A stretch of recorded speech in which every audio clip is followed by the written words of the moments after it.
দুঃখের কারণ হতে পারে। জীবনের সবচেয়ে দুঃখ কোনটা জানো? মায়ের চোখের পানি।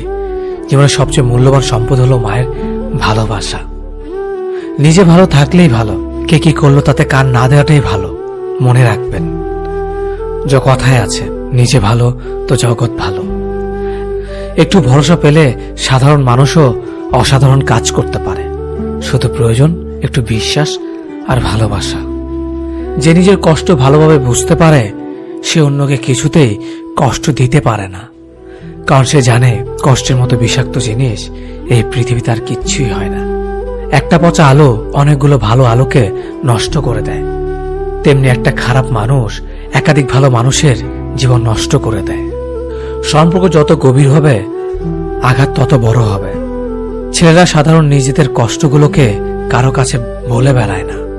মুখে হাজারো কষ্ট চাপা দিয়ে বাইরে মানুষের সামনে হাসি মুখে থাকতে একমাত্র তারাই পারে। শত অবহেলা পাওয়া মানুষটাও একসময় বাঁচতে শিখে যায়, শুধু একটু সময়ের প্রয়োজন।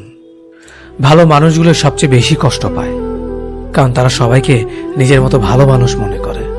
যোগ্যতার চেয়ে বেশি কিছু পেয়ে গেলে মানুষ পশুর মতো হয়ে যায়।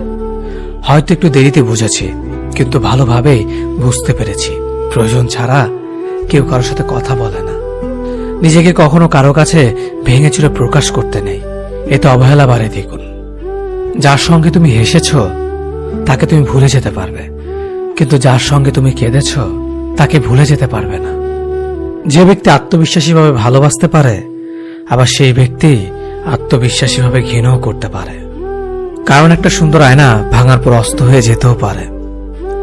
বেশি রাগ নিয়ে জীবনযাপন করলে তুমি কখনো সুখী হতে পারবে না, কারণ রাগ সবকিছু কেড়ে নেয়, কিছুই দেয় না। বিশ্বাস যে করে তার চেয়েও বেশি বোকা সে যে বিশ্বাস ভাঙে, কারণ সে ছোট্ট একটা স্বার্থের জন্য ভালো মানুষটাকে হারিয়ে ফেলেছে। পরিস্থিতির সঙ্গে লড়াই করা যায়, কিন্তু ভাগ্যের সঙ্গে লড়াই করা যায় না। ভাগ্য খুব আজব জিনিস, কাউকে খুব দেয়, আবার কারো কাছ থেকে কেড়ে নেয়। নিজের স্ত্রীর সাথে তুই বা খারাপ ভাষায় কথা বলবেন না, কেননা সে তার সব আপনজনকে ছেড়ে আপনার কাছে আপন হয়ে থাকতে এসেছে। শুধু অ্যালার্জি থাকলেই চুলকায় না, অন্যের ভালো কিছু দেখলেই কিছু মানুষের চুলকায়। যে ব্যক্তি আপনাকে রাগ দেখে চলে যাবে সে আবার ফিরবে, কিন্তু যে ব্যক্তি হেসে আপনার কাছ থেকে চলে যাবে সে আর কখনো ফিরবে না। দায়িত্বের কোনো বয়স নেই, যা 10-12 বছর বয়স থেকেই পরিবারের দায়িত্ব নিজের কাঁধে তুলে নেয়।